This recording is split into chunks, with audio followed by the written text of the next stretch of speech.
اهلا بيكم في قناة اكلات ومخبوزات.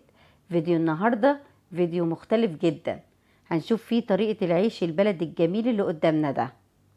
وباختصار انا كنت في مصيف وقابلت في الفندق اللي كنت فيه الشيف ولاء بتعمل عيش جميل، والكل كان بياخد العيش وهو مبسوط منها. لما طلبت اصورها رحبت جدا. حبيت اقدم لكم الفيديو ده علشان عارفة ان في ناس بتحب تعمل كل حاجتها بايديها. الوصفة سهلة وجميلة جدا، أتمنى الفيديو يعجبكم. يلا نبدأ.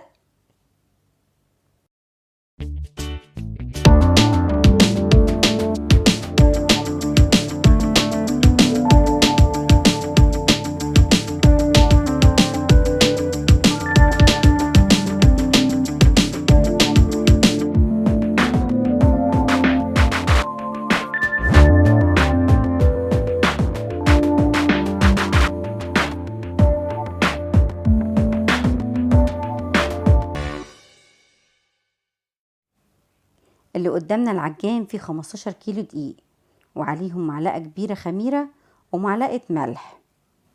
المية طبعا بتكون حسب نوع الدقيق، في نوع دقيق بياخد كمية مية كتير ونوع بياخد كمية قليلة. أهم حاجة احنا وبنعجن ونشوف العجينة، لو لقيناها تقيلة قوي نضيف عليها مية تاني، لقيناها خلاص بقت كريمة في ايدينا يبقى كده مش محتاجة مية. وده اللي هنشوفه في الفيديو مع بعض. طبعا اللي عايزة تجرب ممكن تجرب في 2 كيلو دقيق او كيلو واحد، ودول بياخدوا معلقة صغيرة خميرة ونص معلقة ملح. وينفع جدا فرن البوتاجاز العادي. لو شغلنا الشواية مع الفرن من تحت هناخد نتيجة حلوة جدا.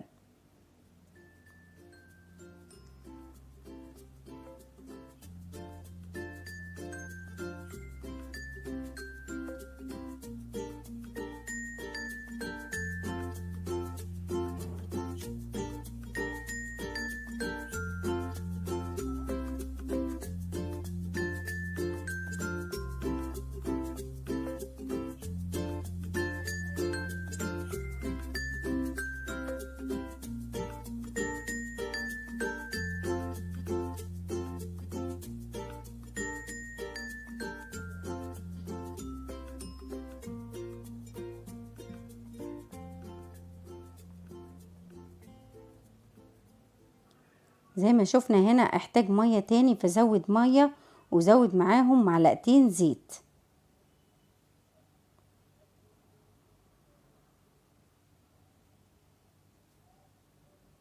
شايفين شكل العجينة؟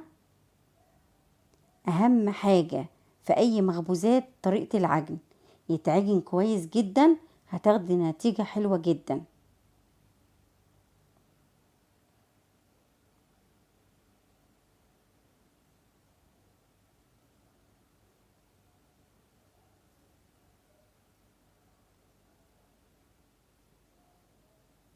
طبعا هنا بتختبر العجينة، لقيتها مش محتاجة مية بس محتاجة تتعجن كمان 5 دقايق.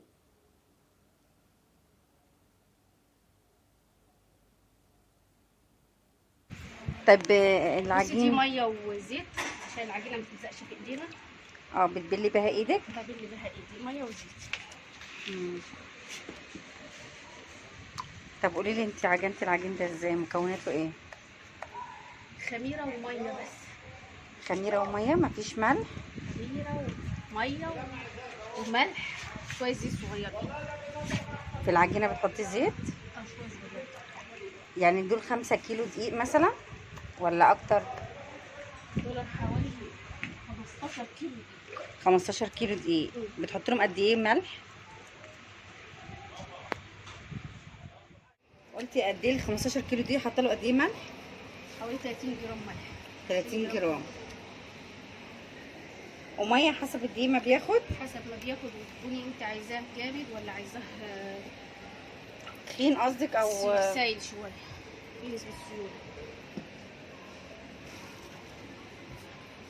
بكلتا الحالات لازم تكون زي الكريمه. زي الكريمه. توصل معاك زي الكريمه اللي انا بخبزها على ايدي.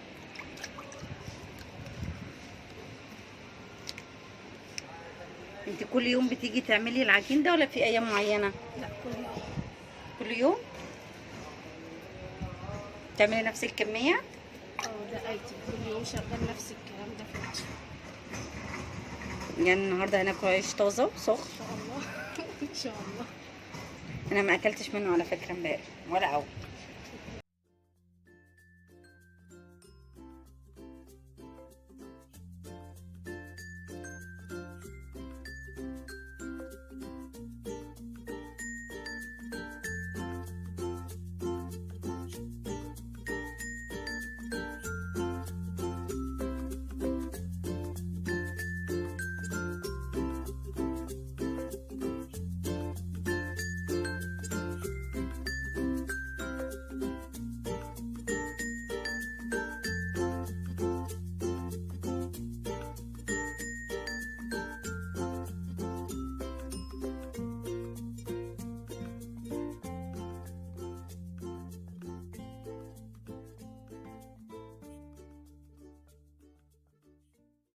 كل ما كانت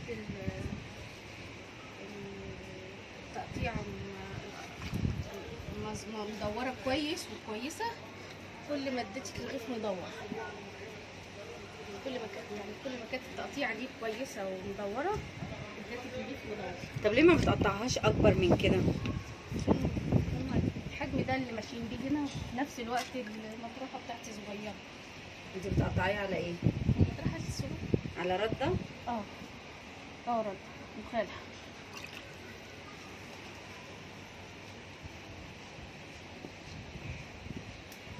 وكمان الأجانب بيحبوا العيش صغير، مش الرغيف الكبير. أحيانا بيجوا ياخدوا نص رغيف. مش عايزينه كبير.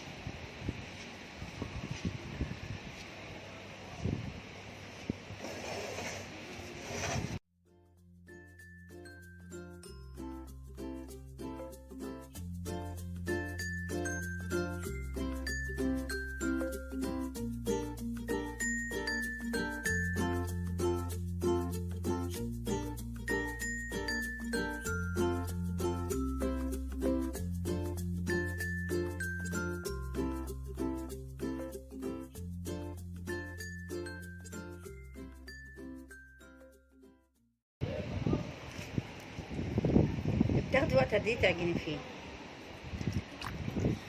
أحيانا تلت ساعة، أحيانا نص ساعة. أحيانا تلت ساعة وأحيانا نص ساعة، حسب ما انت تلاقي قوام العجينة معاكي صيف أو شتاء. طب انت هتسيبيه قد ايه على ساعتين. الصاج هنا؟ ساعتين وبعد كده ترجعي تخبزيه؟ وابدأ أخبز فيه، بيكون خمر وارتاح. هتشوفيه بقى بالليل ان شاء الله.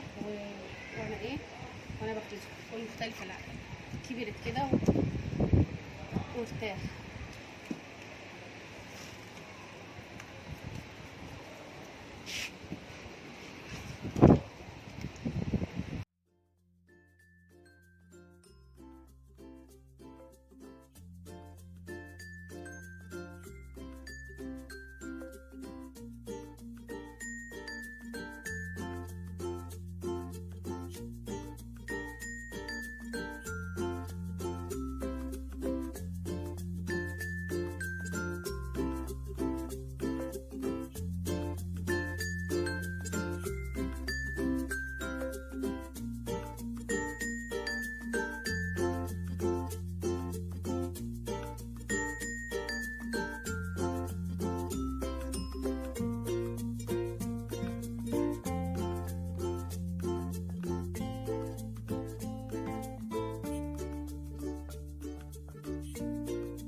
انت بتعجني بايديكي ولا في عجان بيعجن؟ لا، في عجان بيعجن جوه.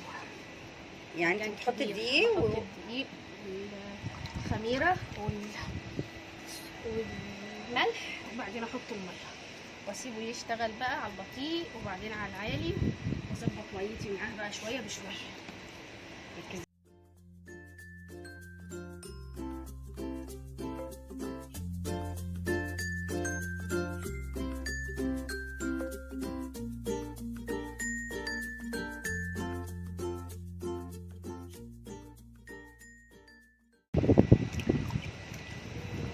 ولازم الميه والزيت دي عشان ايديا تفضل نظيفه، عشان العجين ما والقطعة يلزقش تخرج في ايدك. كويسه كده.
كبار خلي يعملوا بالك لك. ان لازم يبقى كله في ايه، سوا في بعض كده ومغطي على بعض عشان الهواء ما يدخلش ينشف وش العيش. طب لو انا عندي صاجات وما عنديش الخشب ده، اتصرف ازاي؟ اغطي البتاع بستريتش مثلا او فوطه؟ بقماش او تحط على وشه شويه دقيق. تمام، عشان ما عشان يقشفش. ما ينشفش ويخمر بقى براحته، وتحطي عليه كده. بحيث ان انا فوق بقى وسعت المسافات دي.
انت بتعملي ايه دلوقتي؟ ببدلهم.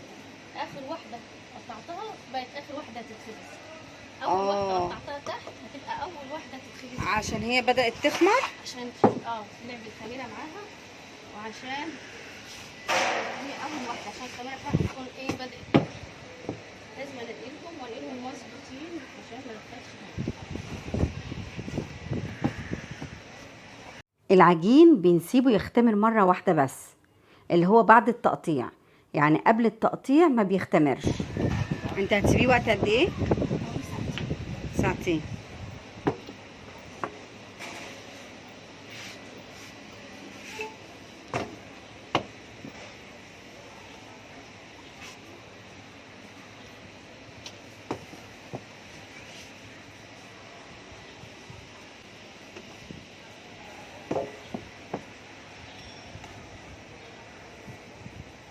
كده كل كميه كامله.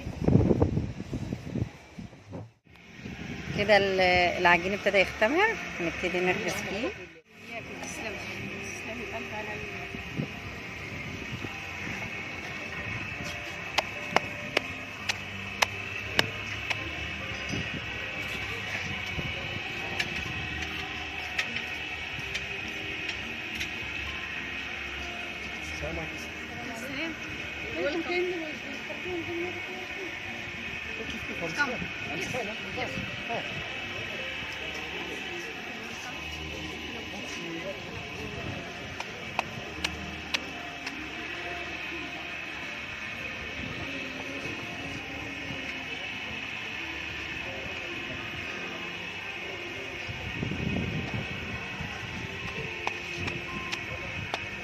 بياخد وقت على النار قد ايه؟ حوالي 10 دقايق، حوالي 5 دقايق جوه الفرن. جوه الفرن 5 دقايق؟ ما بياخدش وقت.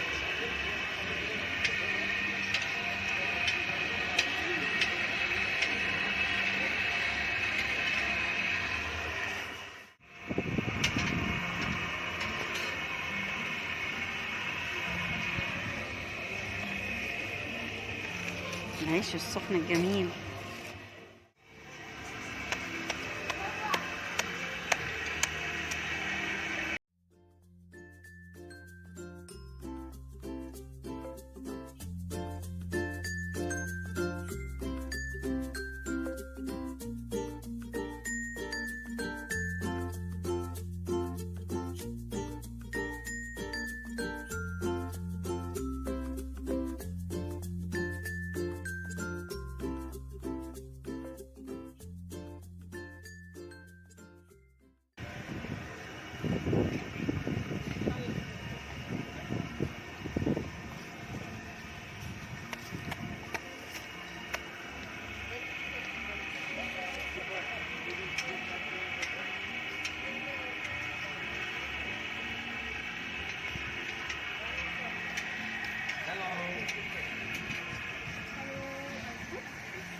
سجاير ده ازاي؟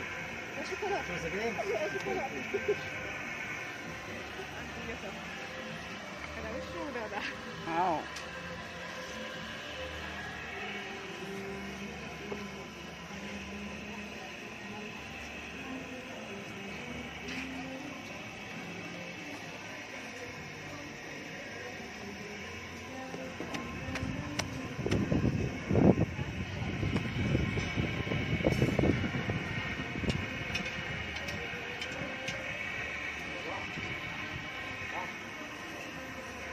بيعتمد على الايد، بيعتمد في الايد العيش ده على كميه الرده. كميه الرده تحته عشان ما يلزقش من تحت.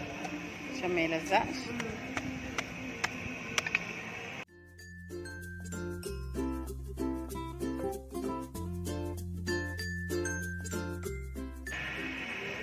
ايوه لما تيجي وهو شبعان خميره هيبقى احلى شويه. بس هو الجو هوا يوم العسل. ده كفايه طلع من ايدك. الو.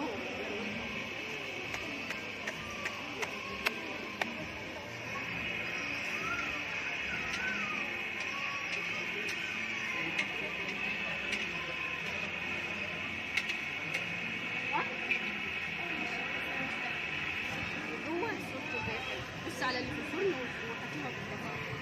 حلو.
اتمنى يكون الفيديو عجبكم، ما تنسوش تعملوا لايك وشير وسبسكرايب.